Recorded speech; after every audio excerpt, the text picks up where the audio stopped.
Assalamualaikum warahmatullahi wabarakatuh. Waalaikumsalam warahmatullahi wabarakatuh. Sahabat muda Kota Bengkulu terkhusus, semoga sahabat-sahabat muda semuanya selalu diberi kesehatan, selalu diberi keberkahan dan selalu diberi kekuatan untuk senantiasa melakukan hal-hal yang terbaik terkhususnya untuk Kota Bengkulu.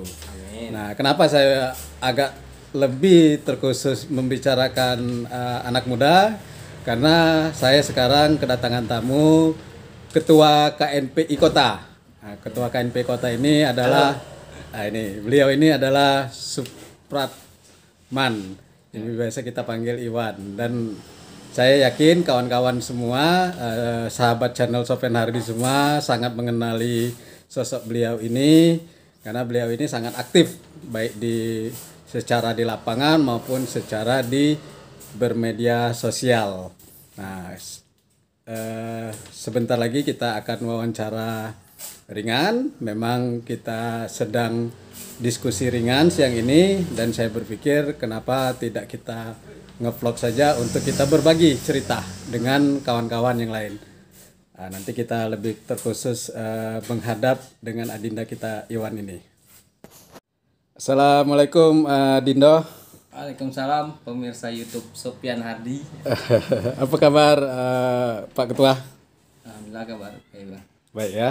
Oke, ini Pak Ketua, tadi Pak Ketua ini kan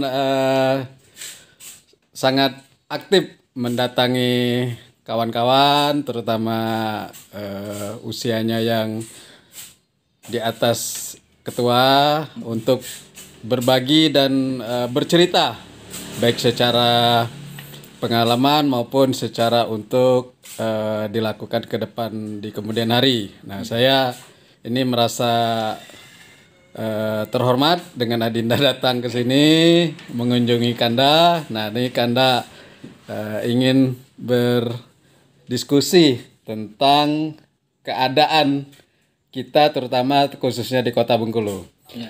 Nah, jadi ini Dinda, boleh Dinda memperkenalkan diri, silakan Dinda. Assalamualaikum warahmatullahi wabarakatuh. Waalaikumsalam warahmatullahi. Saya Supratman, biasa dipanggil Iwan. Oke. Kalau Sofyan Hardi ini sudah seperti kakak saya sendiri. Siap, makasih. Sejak beliau dulu jadi anggota DPR sampai sekarang masih tidak berubah, kayak itulah. Tapi agak tua dikit ya. Ya. Iya. Jadi kalau kata Bang Yan tadi dia merasa terhormat, malah sebenarnya saya yang merasa terhormat karena setiap hadir, setiap datang silaturahmi, beliau minta kita nge-vlog. Oke. Kalau dulu tuh setiap kami ketemu sama Bang Yan ini kami yang bangga. Dia kan anggota dewan muda, malah termuda waktu itu kan di periode dia. Jadi kalau dulu Kando sering diwawancara, sekarang Kando yang mewawancara. Gantian kita ya. Iya. Nah, Dinda, ini saya panggil Dinda ya. Ya. Nah, ini kan kita di Bengkulu ini kan, kalau kita perhatikan akhir-akhir ini kondisi infrastruktur kita ini kan agak sedikit memprihatinkan.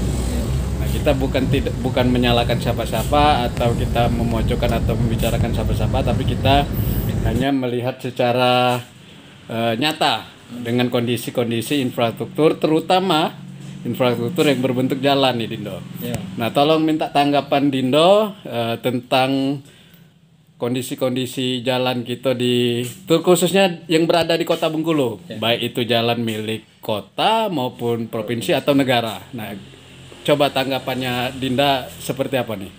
Jadi sekali lagi terima kasih, kami sudah dikasih waktu kan. Dan yang betul yang disampaikan Bang Yan tadi, sejak ditunjuk kawan-kawan jadi ketua KNP ini banyak kegiatan. Kemarin kita menghadiri kegiatan dengan Komandan Lanal, memberikan apresiasi reward untuk adik atlet selam kita yang berhasil meraih medali perak di PON Papua. Dan kemarin juga baru saja tanggal 18 November kemarin kita merayakan HUT ke-63 Provinsi Bengkulu. Oke. Nah, ini sebenarnya kalau fakta di lapangan yang kita lihat untuk di Kota Bengkulu lah kan. Meskipun kemarin HUT-nya skopnya provinsi, hari lahir Provinsi Bengkulu, tapi Kota Bengkulu sebagai pusat ibu kota provinsi merupakan barometer kemajuan sebuah daerah. Kota Bengkulu ini barometernya. Jadi kan Kota Bengkulu ini ibu kota provinsi. Oke. Jadi barometer kemajuan, barometer pembangunan sebuah provinsi itu ada di ibu kota provinsi. Betul. Kita di Kota Bengkulu ini kalau saya lihat infrastrukturnya itu 50-50. Ada sebagian yang bagus, ada sebagian juga yang memang sudah tidak bagus lagi, Bang. Salah satunya seperti yang kita lihat itu jalan hibrida ini mulai dari simpang SLB sampai ke Breda Ujung. Ya. Itu sudah banyaknya yang berlubang-lubang, Bang. Rusak parah itu ya. Rusak parah. Jadi kalau angka laka lantas kita itu tinggi di Kota Bengkulu ini, salah satu penyebabnya mungkin kondisi infrastruktur jalan kita itu yang tidak baik lagi. Betul. Sudah tidak layak lagi untuk dilalui kan, Bang. Betul. Nah, itu juga selain jalan, kalau yang untuk di jalan hibrida ini kita lihat ada jembatan, Bang. Di situ ada jembatan di dekat hibrida itu penghubung jalan hibrida ini. Ya. Jembatan itu goyang kalau saya sering lewat itu. Kalau mulai ada truk lewat dia mulai drrrr. Ya. Jadi kalau berlintasan dengan truk tuh terasa goyang. Ya agak ngeri gitu kan. Kemarin sebelum bulan puasa itu berlubang jembatannya itu. Iya, betul. Tapi jelang mau lebaran ditambah lubangnya itu oleh Dinas PU dan sudah nggak berlubang lagi, tapi goyangnya tetap. Nah, jadi Dinda berkenaan dengan jalan tadi, setahu Dinda, Dinda ini kan basicnya wartawan juga kan? Iya. Sekarang ketua KNPI, tetap masih ketua RT dan basic wartawan sudah lama.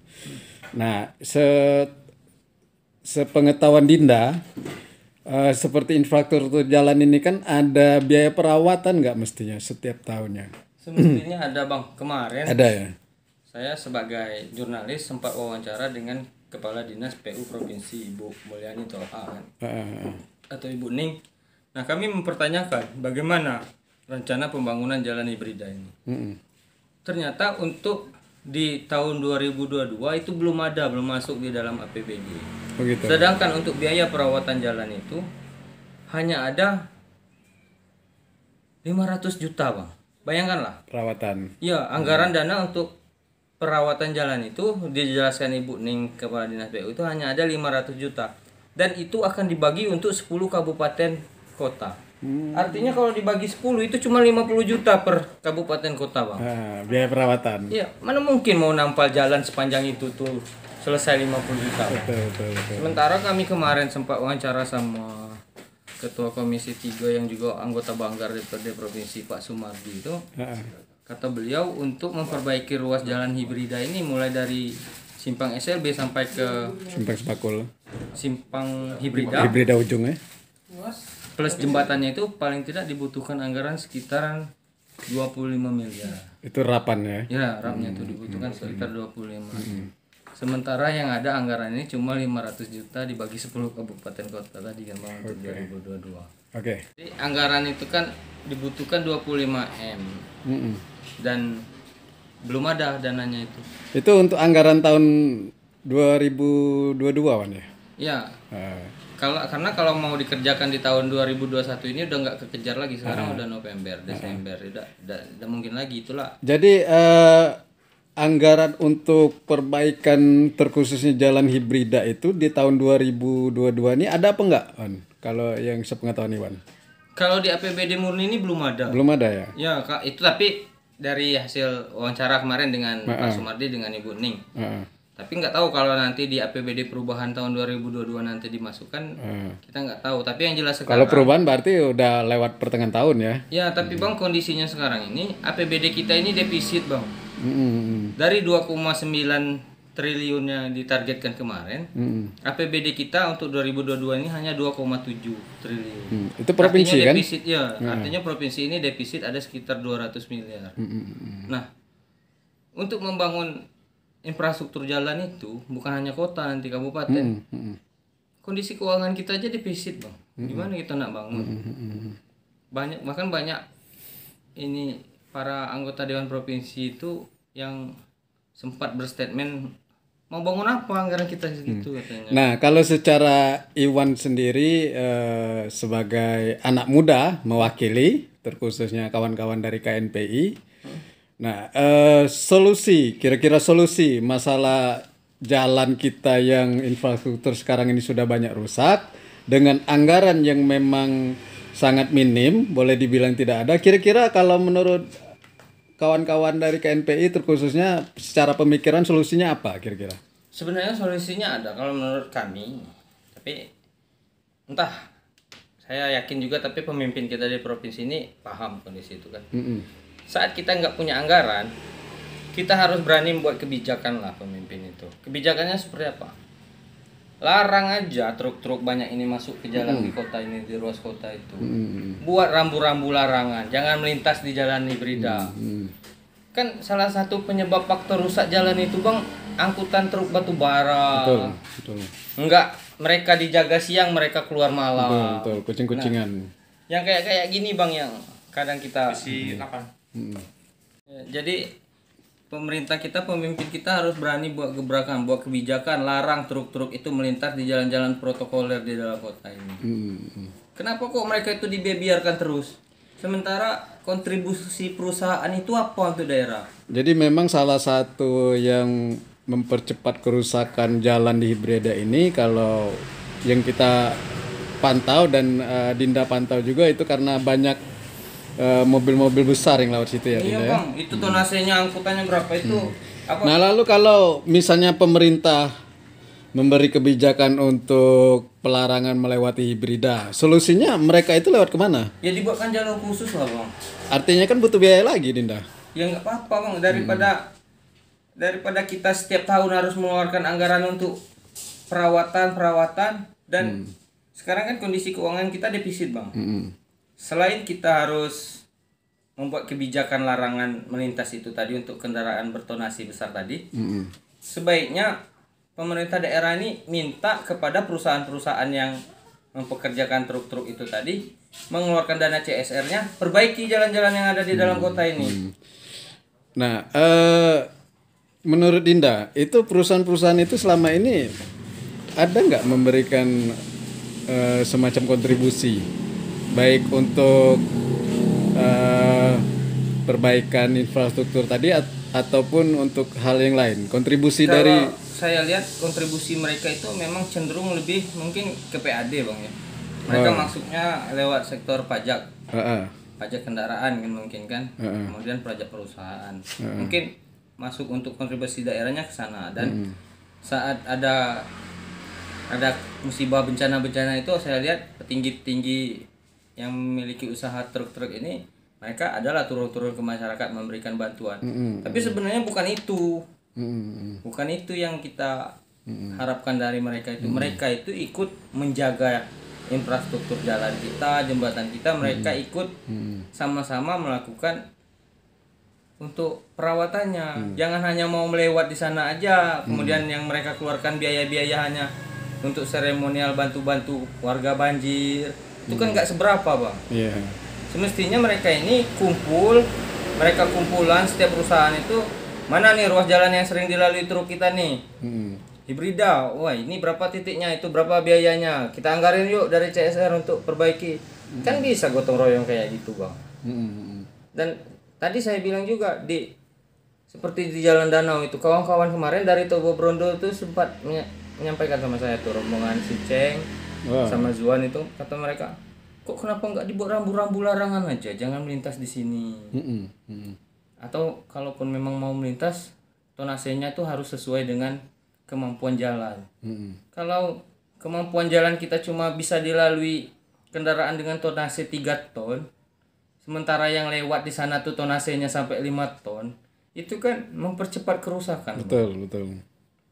Nah, menurut saya hal-hal seperti ini kadang mungkin luput dari artinya kebijakan-kebijakan itu yang harus dilakukan oleh pemerintah sekarang ya, kebijakan-kebijakan tadi ya yang ditunggu ya. Satu lagi bang, selain jalan Hibrida ini yang saya lihat itu jalan dari mulai Simpang Sekip sampai ke Simpang Harapan. Itu sudah banyak juga yang berlubang tuh bang di udah mulai banyak ya. Iya. Kalau kita lewat itu pakai motor tuh udah gede-gede di jalan itu kan udah ada beberapa titik itu yang lubangnya udah parah-parah juga. Nah, kalau sekedar ditambal di semen itu paling berapa bulan udah bolong lagi bang. memang harus kayaknya, dan itu merupakan kewenangan provinsi bang. Kewenangan provinsi. Iya, ya? saya udah tanya kemarin sama Yang kepala di dinas mana? Skip itu ya? Ya di Tanah Patah itu. Hibrida juga kewenangan Ya provinsi kan? hibrida juga kewenangan provinsi. Nah harusnya provinsi bisa mendata itu kan, dan dicarikan solusinya.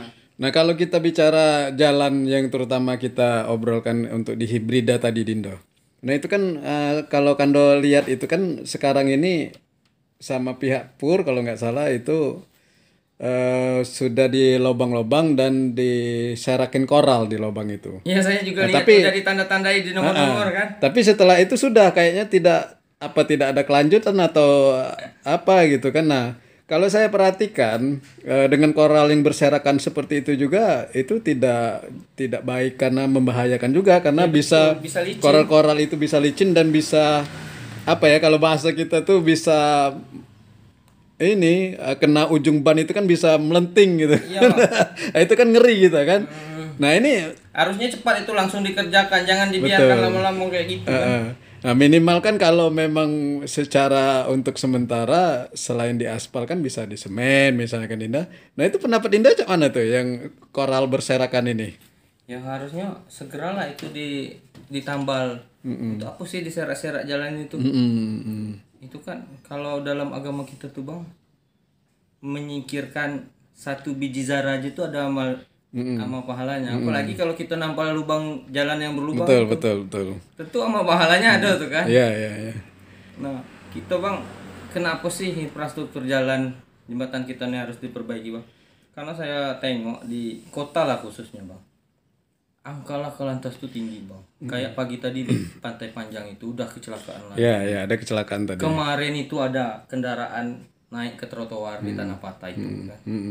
Nah, kondisi laka lantas ini nih bang, pemicunya salah satunya infrastruktur kita yang tidak baik itu. Betul. Salah satu penyebab ya. Iya. Sebenarnya kalau warga ini mau nuntut aja lah ke pemdanya itu. Kenapa kok tidak diperbaiki? Sementara itu fasilitas umum, infrastruktur publik. Kan? Artinya itu sudah kewajiban pemerintah ya untuk memperbaiki itu kan, kewajiban kan berbicara sekarang kan. Karena APBD ini kan dari rakyat untuk rakyat. Ya. Dan karena rakyat juga kan diwajibkan dikenakan pajak kan, bahasanya kan wajib. Artinya ada hak dan kewajiban di sini ya, Dinda. Nah itu kalau menurut Dinda sendiri secara pemikiran anak muda kota Bengkulu, kalau kemampuan dari pemerintah kita sekarang tidak ada kemampuan untuk membangun, terutama misalnya kita contoh di jalan hibrida, kira-kira solusi lain apa Dinda? Ya itu tadi bang, dana CSR, mainkan dana CSR perusahaan-perusahaan tambang, perusahaan batubara itu. Artinya pemerintah bisa melobi atau mengajak perusahaan-perusahaan, terutama perusahaan yang menggunakan jalan itu untuk bekerja sama memperbaiki jalan itu dari dana Jelas, CSR tadi. Jelas bang. Jadi perusahaan itu, Pemda ini bisa intervensi bang. Oh gitu. Kita tentu lewat jalur yang prerogatif dulu, kita lewat jalur yang persuasif kan. Kita minta kolaborasi kerjasama, keluarkan dana CSR. Kalau di saat perusahaan itu tidak mau, kita intervensi bang.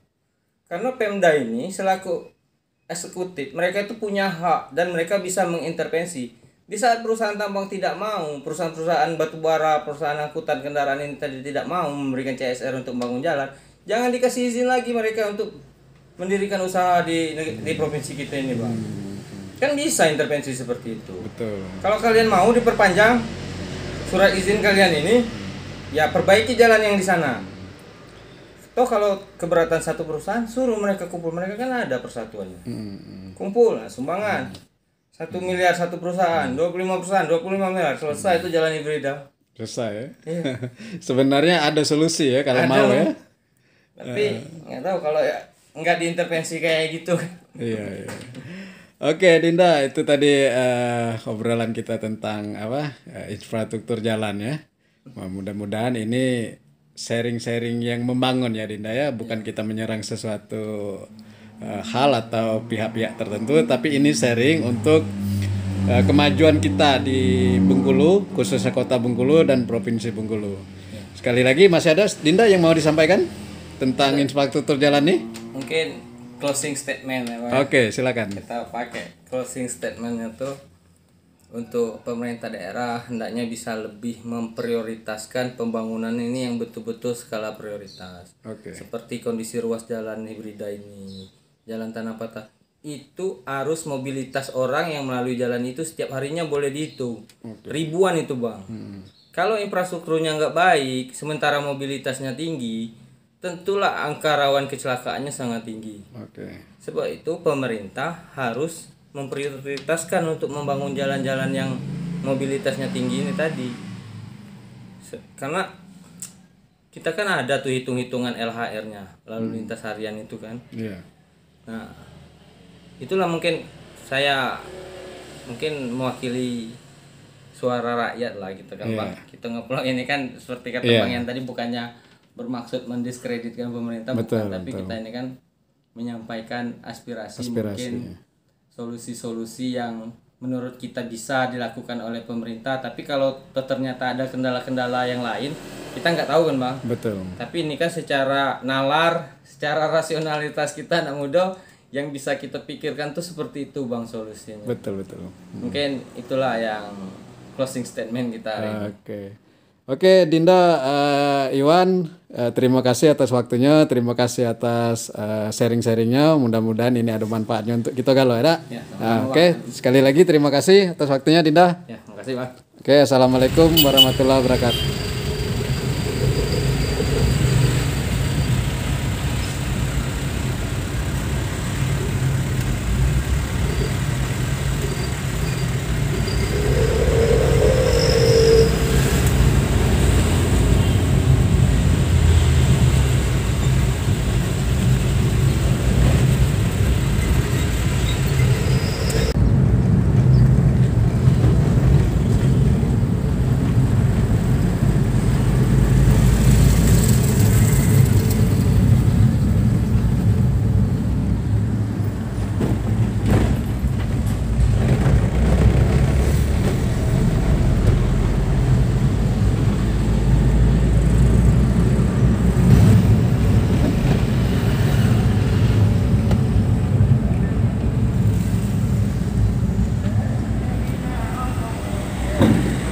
Oke, sahabat channel Sofyan Hardi, itu tadi obrolan kita bersama Ketua KNPI Kota Bengkulu, sekaligus Ketua RT di Cimanu ya mana, Jalan Gedang. Dan beliau ini memang basicnya sebagai wartawan dan sekarang lagi sibuk-sibuknya melakukan kegiatan-kegiatan atau aktivitas di KNPI Kota. Itu tadi, terima kasih. Mohon maaf jika ada salah-salah kata atau salah ucapan. Wabillahi taufiq wal hidayah. Wassalamualaikum warahmatullahi wabarakatuh. Assalamualaikum warahmatullahi wabarakatuh.